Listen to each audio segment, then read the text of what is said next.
Hello everybody and welcome to this video where we're going to carry on my series on Romeo and Juliet, translating Act 1, Scene 3 into modern English.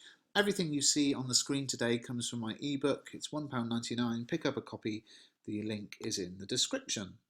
So Act 1, Scene 3 then is a scene which takes place in a room in Capulet's house.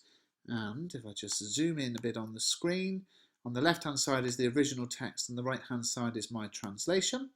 And like I say, all this is in the ebook, so grab yourself a copy. So Lady Capulet, that's Juliet's mum, comes in with the nurse and says, "Nurse, where's my daughter? Call her forth to me." This suggests that the nurse would know where Juliet is. And, again, is one of the many themes in this play is how the relationship the nurse has with Juliet is closer than the relationship Lady Capulet has with Juliet, at least to begin with, but as the play progresses, the relationship with Lady Capulet, the nurse, and Juliet sort of starts to fall apart. The nurse says, "Now by my maidenhead at 12-year-old, I bade her come, what lamb, what ladybird, God forbid, where's this girl, what Juliet?" Now, what this basically means is that I promise you, by the fact that when I was 12, I was a virgin, I've already told her to come. Where is she, Juliet? And it seems surprising, I think, that the nurse promises, by something so sort of personal and sexual. And I think it's one of the many patterns we see in the play is this kind of sexual language. So she's saying, when I was 12, I was a virgin, and by that being true is what I swear by. I've already told her. I told her to come. Where is she, Juliet? And in the DiCaprio film, this is delivered like this: "Juliet!" like that. So then Juliet comes in and says, "How now? Who calls?" In other words, okay, what? Who's calling? And the nurse says, "Your mother," which, funnily enough, translates to "your mother." And Juliet says, "Madame, I am here. What is your will?" So, "Woman, I am here. What do you want?" And notice the formality with which Juliet speaks to her mother. Very formal language here. And you'll see in this same scene that when she talks to the nurse, she talks more informally. So this language formality, the register that she's talking to both of the women with, reflects the relationship that she has with them. And Lady Capulet says, this is the matter. Nurse, give leave." Now this bit's the first really funny bit. "Nurse, give leave a while. We must talk in secret." So in other words, "Nurse, leave me with Juliet for a minute. I want to have a word with her, a private word." And then straight away, in the blink of an eye, she says, "Nurse, come back again." And there's a sense that Lady Capulet feels uncomfortable being left alone with Juliet. That shows you the distance in their relationship, of course. If your mum can't even spend a minute alone with you, then you obviously don't get on too well, or you don't have a close relationship. So she says, "Nurse, come back again. I have remembered me. Thou hear our counsel. Thou knowest my daughter is of a pretty age." So she's saying, "Come back again. I've remembered. You hear all of our secrets. You know my daughter is young." And nurse says, "Faith, I can tell her age into an hour," meaning, I can tell you exactly how old she is, even to the hour. Now, the Lady Capulet, Juliet's mum, says she's not 14, so she isn't yet 14. So again, this highlights how Juliet in the play is 13. And as I talked about in the last video, it's not just a contextual detail that people got married at that age. The average age of marriage for a woman was 27 or 28. I think it was 27 in the 1590s. And today it is 28 in 2013. So there isn't a big difference. Now the nurse says, "I'll lay 14 in my teeth, and yet to my teeth be it spoken, I have but 4. She is not 14. How long is it now to Lammas tide?" So in other words, she says, "I would bet you 14 of my teeth that she's not 14. However, I don't have 14 teeth, I only have 4. How long is it now until Lammas tide, which is basically August the 1st? Lady Capulet says it's about 2 weeks, a fortnight and odd days. And the nurse says, "Even or odd of all days in the year, come Lammas Eve at night shall be she 14. Susan and she, God rest all Christian souls, were of an age, well, Susan is with God." Now, what's going on here? She's saying, well, if it's close or not close, on August the 1st, Juliet will be 14. Susan who is now dead, God rest her soul, was about that age. Well, Susan is dead now. So we get the idea that perhaps the nurse had a child called Susan who died as a baby, and that then got the nurse her job as a wet nurse, because the nurse is not just a nanny in the sense that she would babysit Juliet. She is a wet nurse. Now, a wet nurse is a woman who would essentially act like your mother. She would breastfeed you, look after you, change your clothes, feed you, everything, do potty train you and all those kind of things. So, of course, for the nurse to be able to breastfeed Juliet, she would have had to have been pregnant or recently had a baby. So we get the glimpse here into the fact that the nurse had a child called Susan who died, and therefore, the nurse took on the job of the wet nurse for Juliet. So she knows how old Juliet is because she can remember as well when she lost her own daughter. She was too good for me, but as I said, on Lammas Eve at night shall she be 14. That shall she marry, I remember it well. So she's saying Susan was too good to remain on earth, too good for me, went up to heaven, that kind of thing. She was an angel and that sort of idea. But as I was saying, on August the 1st, Juliet will be 14. I can remember it very well. And then we have this sort of flashback to Juliet's life as a sort of baby or toddler. 'Tis since the earthquake now 11 years. So 11 years have gone by since the earthquake. And she was weaned. I never shall forget it. So she stopped breastfeeding then, and I'll never forget it. Of all the days of the year upon that day, for I had then laid wormwood to my dug, sitting in the sun under the dove house wall, my lord and you were then at Mantua. So what she's saying is, I remember when she stopped breastfeeding, it was the day of the earthquake. I'd put wormwood, which is like a bitter herb, onto my nipple, and I was sat in the sun under the dove house wall, and you and Lord Capulet were away at Mantua. She's talking to Lady Capulet at this point, of course. Nay, I do bear a brain, but as I said, when it did taste the wormwood on the nipple of my dug, and felt it bitter pretty full to see it touchy and fall out with the dug, shake quoth the dove house. Stop there a second. She's saying, I've got a great memory to remember this. But as I was saying, when Juliet tasted this herb, which I'd rubbed on my nipple, and tasted that it was bitter and wasn't very nice, she fell out of love with my breast. She didn't want to be breastfed anymore. And then the earthquake shook the dove house. So there was this earthquake, which is obviously, something they can all remember from 11 years back. I trow to bid, no need I trow to bid me trudge, and since that time it is 11 years, so there was no need to tell me to get out, and since then it's been 11 years. For then she could stand alone, nay, by the rood she could have run and waddled all about, for even the day before she broke her brow, and then my husband, God be with his soul, was a merry man, took up the child. Yea, quoth he, dost thou fall upon thy face, thou wilt fall backwards, when thou hast more wit, wilt thou not, Jewel? And by my holy dame, the pretty wretch left crying and said, I. Right, so this is an anecdote about the nurse's husband, who's now dead. Quite sad, really, that everyone in the nurse's life is dead, or her, her actual blood family. So she's saying, Juliet could stand up on her own and run around. Just the day before this, she fell over and she bumped her head.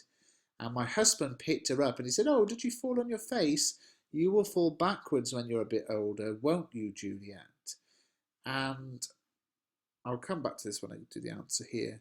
The pretty wretch left crying and said, I. So the little baby stopped crying and said, yes. To see now how a jest shall come about, what a joke. So I'm going to go into this in more detail in the next video about what this bit means. So do subscribe to the channel so that you can be there when that video comes out.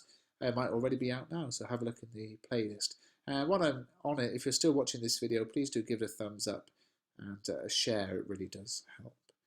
So, I warrant, and I should live 1,000 years, I never should forget. Will thou not, Jewel, quote he, and pretty fool it stinted and said, yea, or I. So the nurse is saying, I could live 1,000 more years and I'll never forget this event that happened. He said, won't you, Juliet? And the pretty baby stopped crying and said yes. Now, there's an analysis of this coming in the next video, but one thing about this that's quite sad is it really does paint the picture of Juliet as a real person. And knowing from the prologue that Juliet is fated to die and to commit suicide, it actually makes it quite sad to think about how real she is. You know, this is a girl who had a childhood and was a baby and learned to walk and all the rest of it. And I think it's quite sad at this point to think what fate awaits this girl. Um, Now, Lady Capulet, on hearing this cute anecdote of her daughter's life, responds with, "Enough of this, I pray thee hold thy peace." And this again is a sign of the sort of relationship she has, because she's basically saying, you know, shush, I don't want to hear this, be quiet for a bit. Which is, you know, quite sad that she just shows she has no time at all for Juliet. And I don't think she says one nice thing to Juliet in the whole play. Until right at the end of the play in Act 5, Scene 3. That's the first time we hear Lady Capulet say anything particularly nice about Juliet, but you'll hear about that as we go on. Now, the nurse says, "Yes, madam, yet I cannot choose but laugh, to think it should leave crying and say aye. And yet I warrant it had upon its brow a bump as big as a young cockerel's stone, a parlous knock, and it cried bitterly. Yea, quoth my husband, fallest upon thy face, thou will fall backward when thou comes to age, will thou not, Jewel?"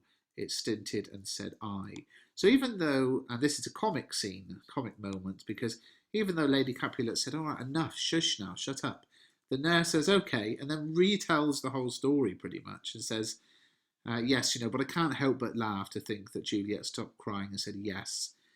She had the bump on her forehead was huge. It was a massive knock, and she was crying loudly. But as soon as my husband said to her, "Will you fall on your face? You'll fall backwards when you become a woman, will you not, Jewel?" she stopped crying and said yes. And at this point, Juliet, who of course has this closer relationship with the nurse, even Juliet at this point is bored and says, "And stint thou too, I pray thee, nurse, say I." So in other words, now you stop, shush, please. And the nurse says, "Peace I have done, God mark thee to his grace." In other words, you know, okay, calm down, I'm finished, my story is over. And, you know, the nurse really is a character who has a lot of comic effect in the play. She's often the saying funny things, or, you know, the victim of funny comments. And even though she says to Juliet, "Yes, I'll shut up now," she then says, "Thou wast the prettiest babe that ever I nursed, and I might live to see thee married once, I have my wish. So you were the prettiest baby I ever breastfed, and if I live to see you married, I shall have my wish." And of course that leads on nicely to Lady Capulet saying, "Marry, that marry is the very theme I came to talk of. Let me, tell me, Juliet, how stands your disposition to be married?" In other words, that's funny, marriage is the exact thing I've come to talk about. Tell me, Juliet, how do you feel about getting married? Juliet's quite a clever reply here. "It is an honour that I dream not of." So respecting, kind of saying, yes, it's a good thing, but I don't even think about it. It's something special that I don't even think about. And the nurse totally misunderstands what Juliet's saying and clings to the bit about the honour and says, "An honour? Were not I thine only nurse, I would say thou hadst sucked wisdom from thy teat." In other words, you know, you're saying it's something special. Well, if I wasn't the only person who had breastfed you, I would say that from your breastfeeding you had sucked wisdom out of the nipple. But I know that can't be true, because it's my nipple you sucked, and I'm therefore not wise. And it's a self-deprecating sort of bit of humour there. Lady Capulet says, "Well, think of marriage now. Younger than you, here in Verona, ladies of esteem are made already mothers by my count. I was your mother much upon these years." So she's saying, well, you may not have thought about marriage, but you need to start thinking about it now. Before they were your age, there were women having children, even in this city of Verona. And as I remember, I was about your age when I gave birth to you. So here she is talking to Juliet, 13 years old. "Have you ever thought about marriage?" "No, not really." "Well, you better start thinking about it. People have babies at your age. That you are now a maid, thus then in brief, the valiant Paris seeks you for his love." So, she's saying, well, you're still a virgin, maid, linking to maidenhood. "Let me be quick, Paris wants to marry you." Well, the nurse jumps in here. "A man, young lady, such a man as all the world, why, he's a man of wax. So basically saying, you know, Paris is amazing. He's so stunning, it's like he's a sculpture. And Lady Capulet says, Verona's summer hath not such a flower. So in other words, you know, the summer isn't as hot as he is my modern translation there. But, you know, the city doesn't show us anything as good looking as him, would be the sort of literal translation. The nurse says, nay, he's a flower, in faith a very flower. So he's amazing, an amazing flower. Lady Capulet says, what say you? Can you love the gentleman? This night you shall behold him at our feast, read over the volume of young Paris's face, and find delight writ there with beauty's pen. Examine every married lineament, and see how one another lends contend to what obscured in this fair volume lies. So Lady Capulet says, what do you think? Can you love him? And then tonight he's coming to this party. We also know, of course, that Romeo is going to go to that party. So there's a real sense of tension. We think, oh, no. Have a good look at his face. See how beautiful he is. Look at all of his features, and you'll see they complement each other. And what you can't work out, and here's the clever bit from Lady Capulet, find written in the margin of his eyes. So look in his eyes and you'll find it all. The eyes is the window of the soul, of course. This precious book of love, this unbound lover, to beautify him only lacks a cover. The fish lives in the sea, and 'tis much pride, for fair without the fair within to hide.